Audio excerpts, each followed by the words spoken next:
Nous allons travailler les coups de pied. On va commencer par les coups de pied simples et on va aller progressivement vers du plus compliqué.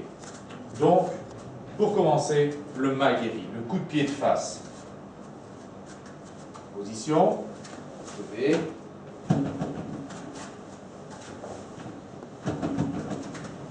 Maigiri. Donc, bien lever au niveau du genou, frappe. Là.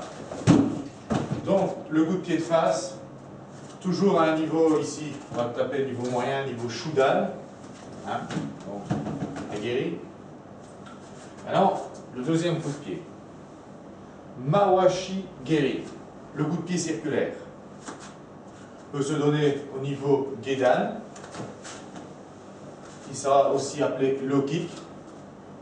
Au niveau Shudan, au niveau Jodan. Maintenant, en self-défense, on évite toujours de taper niveau Jodan, parce qu'en dehors de la salle, le revêtement, parfois, peu adhérent, ou alors les chaussures pas adaptées, vous risquez vite de vous retrouver, comme on dit chez nous, les quatre fers en l'air. Donc, pour ça, on va plutôt privilégier les low kicks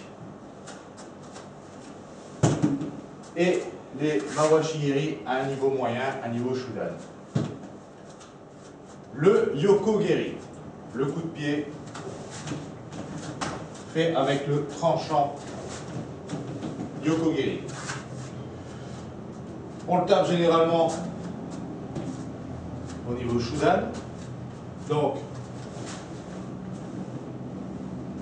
yoko-geri.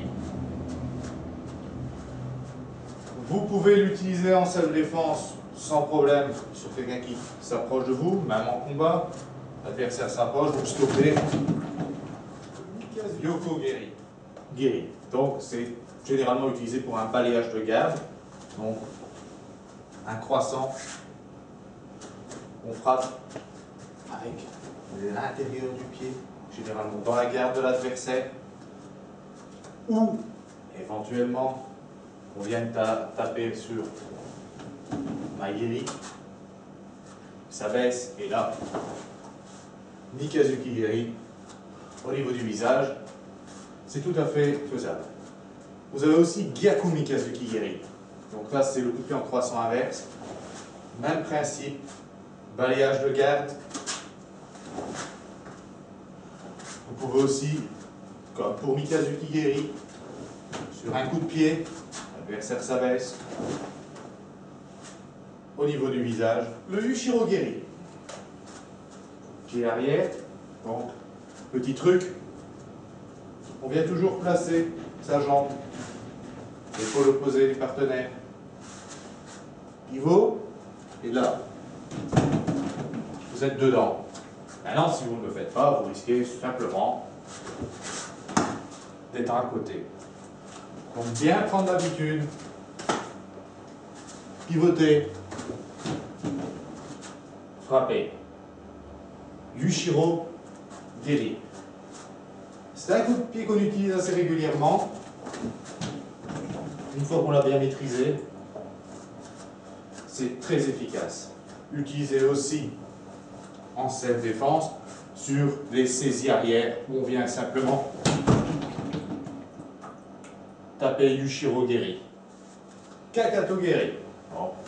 Jodan Kakato, on peut frapper encore une fois dans la garde de l'adversaire pour lui faire casser sa garde, ou alors éventuellement au niveau de la clavicule ou de la tête. Donc, Kakato en niveau de Jodan, Kakato Geri. Maintenant, l'adversaire est au sol, le Gedan Kakato, c'est simplement une frappe, un coup de talon vers le bas, généralement pour achever. Utilisé aussi en fait Tobi Maigiri ou Mai Tobi Geri, ça dépend un petit peu. Mais ici, on va dire Tobi Maigiri. Donc, principe, c'est un coup de pied sauté. Coup de pied sauté avant. Tobi Maigiri. Bien levé Bonne impulsion. Toby Maguire. Personnellement, je ne suis pas friand de ces coups de pied sautés, car en combat, on risque bien souvent de se faire balayer ou de se faire repousser, et alors là, on va se retrouver encore une fois dans une position peu délicate et peu confortable. On va se retrouver à terre. Donc, tous les coups de pied dans le style coup de pied sauté, Toby Maguire, Toby Yushiro, Toby Yoko, personnellement, je ne les conseille pas toujours en combat, plus en démonstration ou dans les katas, mais en combat, je serai vous, je m'abstiendrai. Nous avons le Ura Mawashi Geri. Ura Mawashi.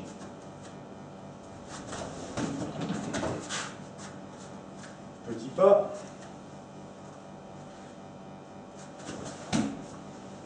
Ura Mawashi Geri. C'est un coup de pied qu'on utilise quand même assez régulièrement en combat, un peu moins en self-défense parce que généralement on le donne à un niveau de Jodan, et qu'en self-défense, encore une fois, on risque de se faire agripper, balayer ou glisser. Puis ne jamais oublier qu'en self-défense, à l'extérieur d'une salle, on n'est pas échauffé.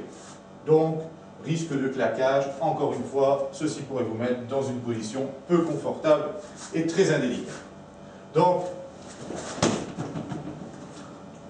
Ura Mawashi Geri. Donc, nous avons le Yushiro Mawashi Geri.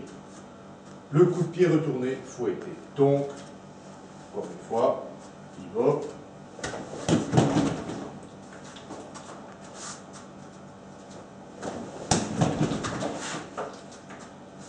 Se donne aussi régulièrement en combat. Encore une fois, en self-défense, on s'abstient toujours de faire ce type de mouvement, car comme il se tape toujours à un niveau haut, niveau Jodan, sans être échauffé ou avec un mauvais revêtement ou les chaussures non appropriées, vous risquez facilement de vous retrouver à terre. Donc, on le travaille généralement dans les sports de combat, dans une salle, sur des tatamis ou sur du parquet, en karaté bien sûr. On travaille le Yushiro Mawashi Geri. Alors, nous allons voir un coup de pied un petit peu plus artistique, qu'on utilise pas souvent, qu'on appelle butterfly twist ou coup de pied papillon. C'est un coup de pied retourné, donc pivot.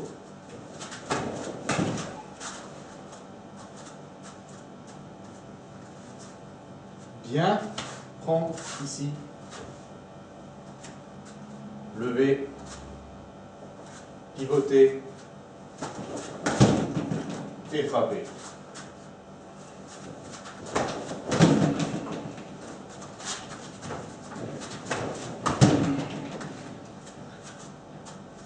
Le coup de pied papillon ou butterfly twist, c'est pas toujours un coup de pied évident à placer, surtout en combat, mais très agréable à faire, surtout quand on le fait en enchaînement, à essayer, et à essayer parfois de le placer en combat.